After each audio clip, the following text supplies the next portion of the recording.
A continent at a crossroads. Why a top African expert says it's time to recognize Somaliland.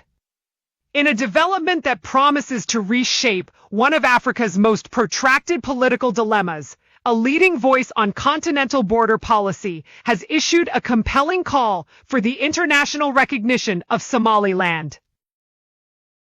Dr. Wafula Okumu, Executive Director of the Borders Institute and a former expert with the African Union Border Program, has laid out a detailed argument that challenges the prevailing status quo.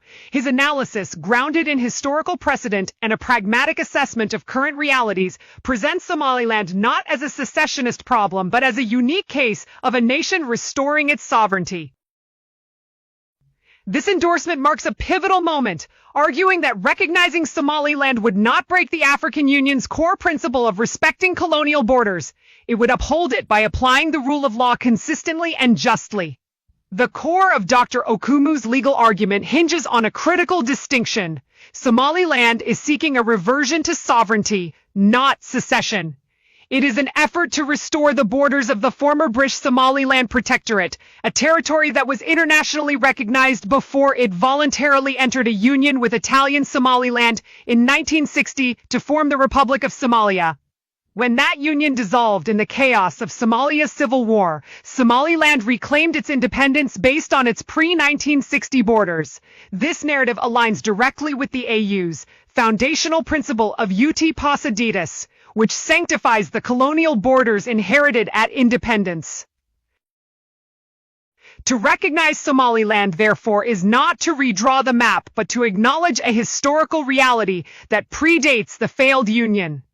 This legal framing is designed to address the primary concern of African nations, the fear of setting a precedent for endless border conflicts, by showing that Somaliland's case is an exception grounded in a specific and unrepeatable history.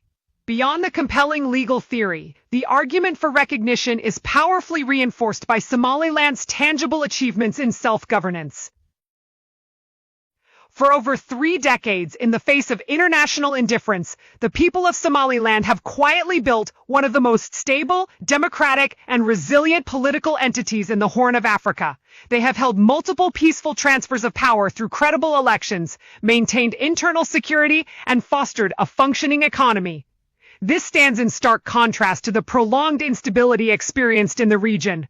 Dr. Okumu posits that the African Union's continued reluctance to engage formally with Hargeisa has created a damaging political deadlock. It leaves millions of Somalilanders in a state of limbo, unable to fully access international development, investment, or diplomatic channels, and fails to reward a clear example of African-led success in governance and institution building.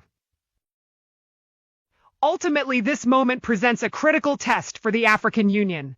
The question is no longer just about Somalia's territorial integrity, but about the AU's own credibility, consistency, and capacity for nuanced problem-solving. Will it adhere to a rigid interpretation of policy that ignores a unique historical context and a proven record of stability? Or will it demonstrate the wisdom and courage to address an exceptional case on its own merits? Granting Somaliland recognition is framed not as an act of capitulation, but as a strategic decision that would enhance regional security, foster economic growth, and solidify a beacon of democratic resilience. It is a chance for the AU to show that its principles are living guidelines applied with fairness, not inflexible shackles that perpetuate injustice.